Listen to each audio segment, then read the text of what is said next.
오늘은 우리 사랑하는 스터디원 가족 여러분들 저랑 약속을 하나 해주시면 좋을 것 같습니다. 어떤 약속이냐? 영상을 끝까지 한번 보시는 거예요. 그래서 내용이 너무 좋아, 공감돼, 마음에 들어, 아주 설득됐어. 그런 분들은 영상에 나온 내용을 따라 해보는 거예요. 근데 생각보다 단순한 내용이고 쉬운 내용이거든요. 근데 막상 따라하기는 매우 어렵습니다. 그래서 이 정도 약속, 내가 바로 따라하지 못할 수도 있지만 그래도 그 마음가짐은 갖겠다. 그 정도 약속만 하셔도 저는 솔직히 대박일 것 같습니다. 저는 너무 잘 알아요. 이게 사람이 바뀐다는 거는 굉장히 어려운 일입니다. 그래서 여러분이 만약에 바뀔 수 있죠? 그것 자체가 경쟁력이에요. 어마어마한 경쟁력입니다. 왜냐면은 생각보다 많은 숫자의 사람은 바뀔 수가 없다고 이미 생각을 하고 있어요. 그래서 심지어 실제로 내가 바뀌는 게 현실에서 힘들더라도 내가 바뀔 수 있다는 이런 성장형 사고방식을 갖고 있는 것 자체가 경쟁력의 시작입니다. 그래서 오늘은 어떤 얘기를 해 드릴 거냐? 제가 최근에 겪은 세 가지 실제 이야기를 해 드릴 거거든요. 어떤 이야기냐면은 첫 번째는 다 인제 칭찬에 관한 이야기예요. 실제 있었던 이야기라서 여러분들이 들어보시면 좀 재밌으실 거예요. 어떤 이야기냐? 제가 인제 병원에 갈 일이 있었거든요. 두 번 가야 됐어요. 첫 번째는 피 검사, 인제 피를 뽑아야겠죠. 그다음에 두 번째는 이제 주사를 맞으러. 그래서 인제 거기 간호사분 남자분이 이렇게 피를 뽑는데 이렇게 이거 좀 아프실 거예요." 하고 하는데 진짜로 거짓말 안 하고 제가 이렇게 피 검사 많이 받아 봤는데 이렇게 바늘이 들어온지도 모르게 너무 이렇게 부드럽게 이렇게 피를 뽑으려고 바늘을 꽂았다가 뺀 거예요. 제가 끝나자마자 이 칭찬의 여러분 기본은 뭐냐면은 뭐 하면 좋지만 일단은 진실성이 기반이 돼야 그 칭찬의 효과가 10 배, 100배 이렇게 증폭이 되는 거거든요. 너무 팩트잖아요. 제가 느낀 거잖아요. 그쵸? 우리 선생님 이거 주사 놓기 달인이신가?" 제가 실제로 그랬어요. "와 이거 완전 주사 놓기 이거 국가대표 뽑으면 뽑히시겠는데 완전 국대네 국대. 이거 나는 진짜 놓는지도 몰랐네." 제가 그러니까 그 남자 젊은 선생님인데 머쓱해 갖고 어째 할 바를 모르시는 거예요. 그러니까 인제 그런 경우도 거의 없을 거 아니에요. 주사 놓은 거 갖고 칭찬받는 경우 사실 뭐 평생 없을 수도 있어요. 그래서 인제 그분도 이제 막 서로 이렇게 되게 화기애애하게 끝났어요. 근데 제가 다시 주사를 맞으러 갔는데 또 그분인 건데 그분은 저를 아마 잊으셨을 거예요. 아니면 기억하실 수도 있으시고 이 엉덩이 주사인데 주사 바늘이 되게 굵은 걸로 맞았어요. 그래서 그분이 그러시는 거예요. 이게 주사 바늘이 딴 거보다 굵어서 좀 많이 아플 수도 있다는 거예요. 그래서 놓고 뺐는데 또 안 아픈 거야. 그러니까 엄청 아플 거라고 생각했는데 거의 안 아팠어요. 그래서 '와 내가 지난번에 피 뽑을 때도 말씀드렸는데 진짜로 월클이네. 주사 놓기 월클이야.' 그러니까 내가 그때 칭찬한 거 기억나죠? 내가 그때 빈말한 게 아니라니까요. 진짜 선생님 같은 사람은 진짜 내가 볼 때 나중에 주사 놓기 피 빼기 달인돼요 내가 볼 때. 그러니까 너무 뭐랄까 얼굴이 이렇게 상기돼 갖고 너무 좋아하는 거예요. 어 너무 행복하잖아요 여러분. 그쵸? 그냥 그분도 행복해지고 칭찬하는 저도 행복해져요. 너무 좋죠? 너무 좋죠. 그쵸? 이 두 번째는 뭐냐면 여러분 인제 칭찬보다는 이렇게 인사 플러스 칭찬인데 저희가 인제 여기 KCC 웰치타워라는 데 오피스텔에 사무실이 있었는데 거기 인제 작은 사무실 큰 사무실에서 5 년이나 있었거든요. 그래서 인제 이사를 가요. 다른 인제 이렇게 사무실 빌딩으로 이사를 갑니다. 거기 인제 1 층에 편의점이 있어요. 제가 거기서 끼니를 굉장히 많이 때웠어요. 삼각김밥 뭐 이렇게 컵라면, 빵, 과자, 물 이런 걸로 거의 하루에 한 번은 꼭 갔어요. 근데 거기 인제 사장님이 계시는데 사장님이 그냥 저랑 뭐 이렇게 말은 이렇게 길게 섞어 본 적이 없는데 되게 뭐라 그러고 상냥하시고 친절하시고 밝으세요. 저도 그래서 뭐라 그럴까? 나 혼자 끼니 때우려고 왔다 갔다 하는 거였지만 그 뭐랄까 사장님이랑 뭐랄까 0.1 나노 같은 어떤 미묘한 교감이 있었다고 생각을 했었어요. 그러니까 왜냐하면 무뚝뚝하지 않으세요. 그래서 제가 인제 이사 갈 때가 되니까 사장님한테 그 생수 사면서 보리차 샀나? "사장님 저 5년 동안 여기 인제 살았는데 우리 회사 사무실이 있었는데 이사 가요. 나 사장님이 가게에서 끼니도 많이 때우고 여기 좋은 일도 많았고 그다음에 이렇게 사장님이 이렇게 저한테 이렇게 항상 친절하게 웃어 주시고 그래서 너무 고마웠다. 그래서 이게 막상 그냥 떠나면 떠나는 건데 막상 이렇게 떠나려니깐 쪼끔 사장님한테는 이 인사하고 가야 될 것 같다고. 그동안 너무 고마웠고 이렇게 친절하게 이렇게 인사해 주셔서 감사하고 이게 너무 멀리 가는 걸 아니까 이렇게 집에 가는 길에 내가 만약에 뭐 사야 될 거 있으면 종종 들려서 여기서 사겠다. 그러니까 그 사장님도 제가 이런 얘기하니까 좀 머쓱해하시면서 "어 이거 어디로 가세요? 언제 떠나세요?" 이렇게 되게 머쓱해하면서 되게 아쉬워하시는 거예요. 저도 왜냐면은 저는 인사 되게 크게 하거든요. 그러니까 뭐 이렇게 계산하고 나서 "수고하세요. 즐거운 하루 보내세요." 이렇게 인사 크게 해서 저도 인사를 굉장히 잘하는 편이기 때문에 그 사장님도 저를 잘 아실 거예요. 맨날 거기 가기 때문에. 그래서 그냥 모르는 사이잖아요. 진짜 솔직히 말하면 생판 남이잖아요. 그쵸? 근데도 저는 인사를 안 하면은 나중에 뭔가 서운할 것 같고 후회할 것 같고, 그다음에 인사하면서 기분 좋아지니까 또 인사를 하고 친절하게 이렇게 뭐랄까 응대해 주셔서 감사했다, 감사의 표현을 했죠. 또 그렇게 한 거, 이게 최근 한 2주 동안 다 있었던 일이에요. 그다음에 인제 마지막은 좀 웃긴 일인데, 인제 저희 아파트에는 엘리베이터에서 인사를 서로서로 잘합니다. 일단 제가 열심히 해요. 저는 아파트에 타면은 모든 분들한테 인사를 합니다. 어린 친구들한테도 제가 공손하게 이렇게 손 흔드는 친구도 있고 인사하고, 애기 이렇게 키우는 집들은 이렇게 저희 태아보다 이렇게 나이가 어린 자녀를 두면 막 너무 귀여워요. 막 그러면서 이렇게 대화도 나누고 친한 분들도 있어요. 근데 인제 저희 아파트에 인제 멍멍이들이, 이 멍멍이를 키우는 가족들이 있는데 저희 아파트에 되게 큰 멍멍이가 한 마리 있어요. 정말 커요. 덩치가 엄청 큰데 얘가 느릿느릿거려요. 그러면서 엄청 순해요. 저는 걔가 너무 귀여워요. 그래서 그 집이 인제 아버님이 산책을 시킬 때도 있고 따님이 산책을 시킬 때도 있는데, 제가 인제 볼 때마다 "아우 이 멍멍이 너는 정말 너무 귀여워. 너무 귀여워." 그러다가 그 아버님이 산책을 시키는 날이었나 봐요. 그래서 제가 아버님이랑 인사를 나누고 "우리 아파트에 예쁘고 귀여운 멍멍이가 많은데 저는 이 멍멍이가 1 등인 것 같다."고. 너무 걔가 잘생겼고 너무 순하고 그냥 이렇게 보고만 있어도 힐링이 된다고. 그러니까 그 사장님이 너무 걔 견주죠. 우리 멍멍이 아버님이 진짜로 너무 기분이 좋으신 거예요. 근데 황당한 일이 벌어졌어요. 그 멍멍이가 진짜 우리 아파트에서 유명한 게 되게 커요. 좀 이렇게 어린이들이 보면 무서울 정도로 되게 커요, 덩치가. 근데 되게 얌전하고 항상 이렇게 느릿느릿거려요. 그래서 항상 엘리베이터 타도 진짜 쥐죽은데 가만히 있거든요. 근데 제가 분명히 한 거는, 그 멍멍이 '아 너무 얘가 난 제일 잘생긴 것 같고 얘가 멍멍이 1 등이다. 내 마음의 1 등이다.' 이 말을 인제 사장님한테 한 거잖아요. 여기 우리 자꾸 사장님이래. 그 견주분한테 한 거잖아요. 저는 이렇게 항상 이렇게 올려 부르는 습관이 돼 있어서 선생님, 사장님이라 그러거든요. 뭐 사장님이실 수도 있으시고. 근데 아무튼 그렇게 해서 칭찬하니까 그 아버님도 기분이 너무 좋으신데, 황당하게 그 멍멍이가 그런 적이 없었는데 갑자기 저한테 와서 막 저 냄새를 맡고 킁킁거리고 꼬리를 막 이렇게 살랑살랑하고 막 저한테 너무 막 이렇게 애교를 부리는 거예요. 그러니까 그 아버님이 "아유 얘도 알아들었네. 아유 지 칭찬하니까 안 해, 안 해." 막 그러는 거예요. 너무 그러니까 그 아버님이랑 저랑 막 깔깔깔깔거리고 웃었어요. 왜냐면은 걔가 솔직히 알아들을 리가 없잖아요. 그쵸? 근데 너무 저는 그 개를 볼 때마다 예쁘고 그냥 제가 기분이 좋아져서 한 번은 칭찬을 꼭 해 주고 싶었는데, 아버님이랑 엘리베이터 같이 타서 그냥 이렇게 내려가는 김에 타이밍이 와서 기분이 좋아서 저도 칭찬을 한 건데, 멍멍이도 기분이 좋아서 제 멍멍이로 그 엘리베이터에서 얼마나, 왜냐면은 남의 집 멍멍이니까 함부로 쓰다듬으면 안 되잖아요. 그러니까 얘가 저한테 막 와서 너무 막 저한테 끌어안기고, 그래서 진짜로 여러분 거짓말 안 하고 그 아버님도 저한테 증인을 서 주실 수가 있는데, 그 아버님도 너무 웃긴 거야. 근데 아버님은 또 "이 새끼 알아들었네." 뭘 알아들어요 솔직히. 알아들어. 다 알아듣는다니까 막 이러는 거예요. 그래서 막 너무 막 이뻐 갖고 제가 막 머리를 쓰다듬어 고 엉덩이도 토닥토닥 해 줬어요. 그러니까 여러분, 자, 그러니까 제가 여러분들한테 말씀드리고 싶은 거는 그거예요. 진짜 우리 인생에서 필요한 능력 중에 하나가 사람들과 잘 지내는 능력이거든요.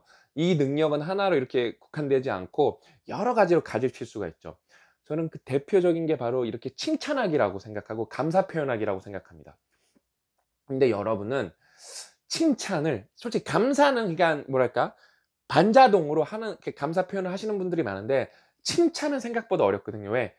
생각보다 칭찬할 건덕지가 없거든요. 그래서 남의 얘기를 잘 듣고 관찰을 하고 타이밍을 잘 잡아야 되거든요. 그래서 제가 쉬운 것 같지만 어렵다고 한 거예요. 그래서 여러분들의 자녀, 여러분들의 친구, 배우자, 부모님, 여러분 칭찬을 얼마나 자주 하시고 얼마나 해 보셨나요? 최근에 몇 번이나 하셨나요? 이 칭찬을 하는 사람은 누군가와 잘 지내는 능력이 이렇게 다 이렇게 스펙트럼이 있겠죠? 무조건 올라갈 수밖에 없거든요. 저는 그래서 행복해요.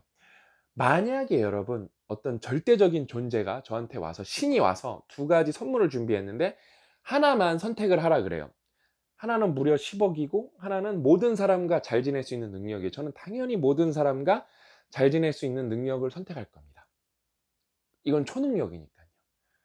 그러면 많은 분들은 그럴 거예요. 나는 현실적으로 10억 선택하겠다. 나는 10억이 너무 필요하고 난 10억 있으면 너무 행복할 것 같다. 맞는 얘기죠.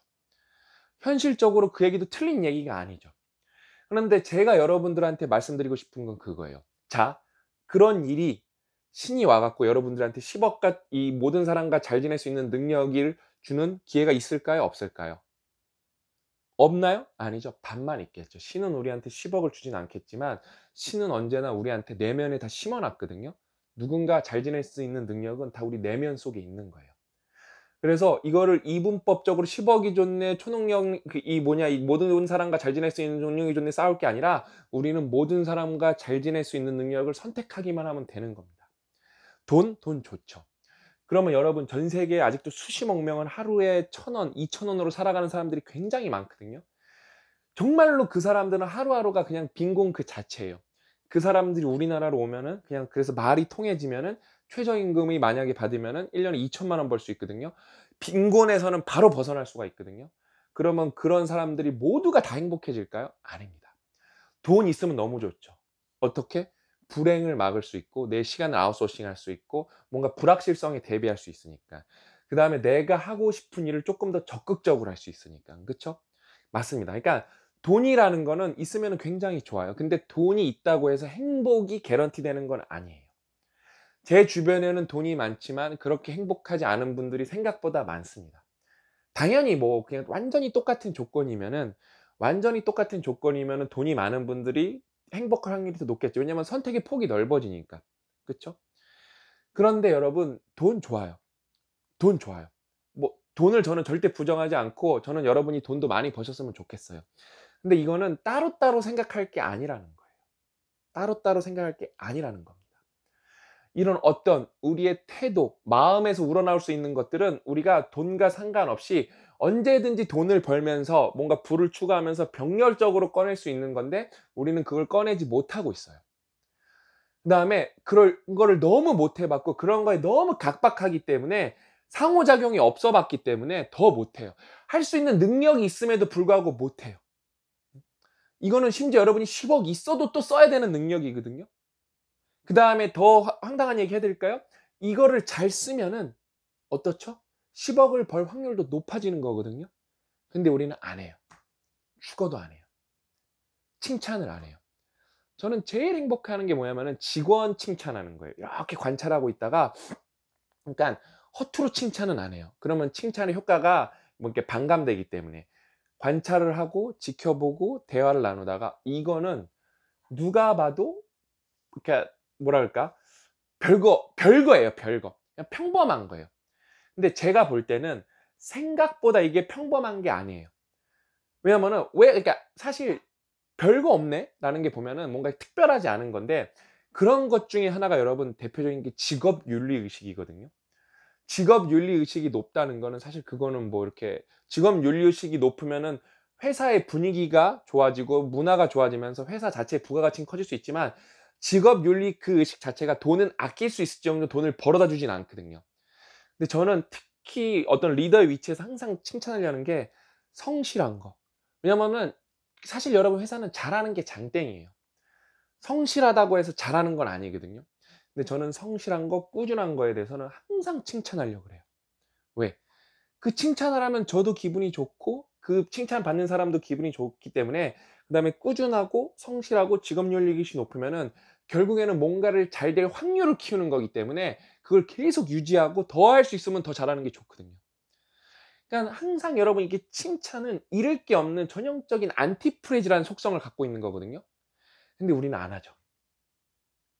더 뭔가 손에 잡히지 않는 것들, 그다음에 생각보다 우리 인생에 행복을 가져다 주지 않는 것에 집착을 하고 있죠. 당장 우리가 행복해질 수 있는 방법들이 너무 많은데 그거는 되게 멀리하고 소홀히 하고 외면하면서 망상에 빠져 있죠. 100억 있으면은 10억 있으면은 행복해지겠지. 음. 행복해질 수도 있겠죠. 왜냐면 뭐 그거 있다고 해서 불행해지진 않겠죠. 그다음에 더 뭔가 아까 앞에서 말씀드린 것처럼 옵션이 많아지겠죠. 그런데 인생은 여러분 이렇게 뭘 따질 때 동일선상에 있지 않은 것도 되게 많고 직렬이 아닌 것도 너무 많고 병렬도 한두 개로 그러니까 병렬이 여러 개여도 문제없는 것들이 너무 많아요. 근데 우리는 항상 뭔가에 매몰되어 있고 편협해지고 뭔가 고착화되기 때문에 정말로 너무 그냥 돈 안 들이고도 이렇게 우리의 인생을 행복하게 하고 잠재력을 키울 수 있는 것들이 너무 많은데 안 하죠. 안 하죠. 너무 안타깝죠. 너무 안타깝죠. 그러니까 오늘 얘기를 이걸 끝까지 들어보신 분들은 제 얘기가 인제 제가 여러분들을 설득하려고 제 실제 에피소드 3 개를 말씀드리면서 이야기를 쭉 풀어낸 거잖아요. 그냥 저는 솔직해요. 아이 뭐 뻔한 얘기 아니야. 공감이 안 되는데? 그러면은 저는 여러분들을 다시 설득하려고 또 도전하고 또 노력할 거예요. 그게 제 능력인 것 같습니다. 근데 오늘 제가 이게 2-3만 명 보면은 저는 알거든요. 200-300 분은 분명히 솔직히 그러니까 솔직히 2-3천 분은 저한테 솔직히 설득되셨어요. 근데 그다음이 문제인 거거든요. 저는 워낙 수만 명을 수만 명 자 실제로 수천 명을 만나 보고 이 유튜브나 뭐 페이스북 직간접적으로 만나 본 사람은 수십만 명이기 때문에 잘 알아요. 바뀌는 게 너무 어렵습니다. 너무 어려워요. 그래서 2-3천 명이 마음이 요동이 치고 어떤 움찔하는 반응이 왔으면 200-300 명이라도 마음가짐이라도 가셨으면 좋겠어요. 그다음에 20-30 명이라도 누군가 아내를 칭찬하고 남편을 칭찬하고 자식을 칭찬하고 동료를 칭찬하고 형제를 칭찬하고 부모님을 칭찬한다? 그런 것들이 늘어나야 대한민국은 여러분 하드웨어가 생각보다 좋은 나라인데 소프트웨어가 망가진 나라예요. 소프트웨어는 문화, 태도, 사랑 이런 것들이 있겠죠. 그쵸? 유튜브 콘텐츠만 여러분들이 보시고 좋아요 누르고 따봉할 게 아니라 여러분 인생의 콘텐츠를 인제 채워 나가셔야 돼요. 각자의 이런 사랑이 넘쳐나고 행복이 넘쳐나죠? 그거는 사회에 영향을 안 줄 방법이 없습니다. 무조건 행복해지는 방향으로 갈 거예요. 그러니까 저는 그냥 제가 원래 그러는 것도 있지만 여러분들한테 보여드리기 위해서 의식적으로 더 열심히 사는 것도 있습니다. 사실 저는 여러분들한테 되게 이렇게 송구스럽고 죄송한 것 중에 하나가 이 영상을 찍으면서도 사실 체력적으로 요즘에 너무 힘들어요. 그러니까 몸이 많이 망가졌고 이거는 제가 시간을 되돌릴 수 있으면 너무 좋은 거겠죠. 제 건강을 안 맞힐 정도로 일을 했어야 되는데 저는 이 생각하면 눈물이 나요. 그럼 저는 그럴 거잖아요. 저는 건강을 회복하려고 노력할 거잖아요. 저는 계속 이걸 튜닝을 하고 있어요. 1-2년 안에 이게 회복될 건강이 아니다. 어저께 직원이랑 얘기하면서 10년 목표로 하고 있다. 왜냐면 너무 많이 망가졌기 때문에. 왜냐면 전 여기서 조바심을 내면은 건강이 회복이 안 될 것 같아요. 그래서 쉽진 않겠지만 일을 하면서도 꾸준하게 계속 병렬적으로 가는 거죠. 저도 제 건강을 회복을 할 겁니다. 그러니까 저도 제 위치에서 저도 부족한 사람입니다 여러분. 노력을 열심히 할 테니깐 여러분들도 저랑 함께 이렇게 약속해 가면서 이렇게 진짜 이렇게 어깨동무하면서 깍지 끼고 멀리 가면서 각자의 위치에서 열심히 노력을 하면은 너무 좋을 것 같습니다. 그런 분들 제가 다 앞으로 계속 꾸준하게 진심으로 가슴을 담아서 칭찬해 드리고 그런 분들 또 실제로 모아서 오프라인에서 제가 그러니까 식사 대접도 해볼 생각이에요. 제가 그거 인제 PDS 단톡방에서 인제 파일럿처럼 한번 도전을 해볼 거거든요. 저는 틈나면 여러분들 제가 다 만나 드릴 수는 없겠지만 저는 뭐 며칠 전에도 이렇게 유료 강연 뭐 몇백만 원짜리 유료 강연 해 달라고 연락이 왔는데 저는 유료 강연은 이제 아예 하지 않아요. 그 누가 요청을 해도 아예 하지 않습니다. 저는 차라리 제 돈 내고 그런 3 시간 기력이 있으면은 여러분들과 어떤 이렇게 점심 식사하는 시간, 티타임 갖는 시간 그러면서 그분 이렇게 실제로 만난 분들은 더 강한 영향을 받고 강한 유대가 되거든요.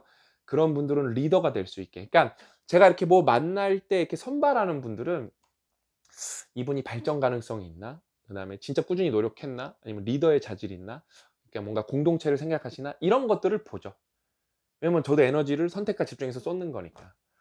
자 아무튼 오늘 얘기 그 멍멍이 얘기가 제가 고 작가님한테 해 드렸는데 고 작가님이 진짜 그 얘기 듣고 깔깔깔깔 웃었어요. 그러니까 너무 행복해지는 얘기잖아요. 칭찬 한 번으로 지금 몇 명이 행복해지는 겁니까? 그쵸? 저는 앞으로도 많은 분들을 칭찬해 드릴 거고 그 에피소드는 여러분들과 꾸준히 공유하도록 하겠습니다. 그러니까 약속 잊지 마시고 칭찬 바로 실행에 옮겨 보시면 좋을 것 같습니다. 오늘 이야기는 여기까지고 저는 다음 시간에 또 알찬 내용 찾아뵙도록 하겠습니다. 또 만나요.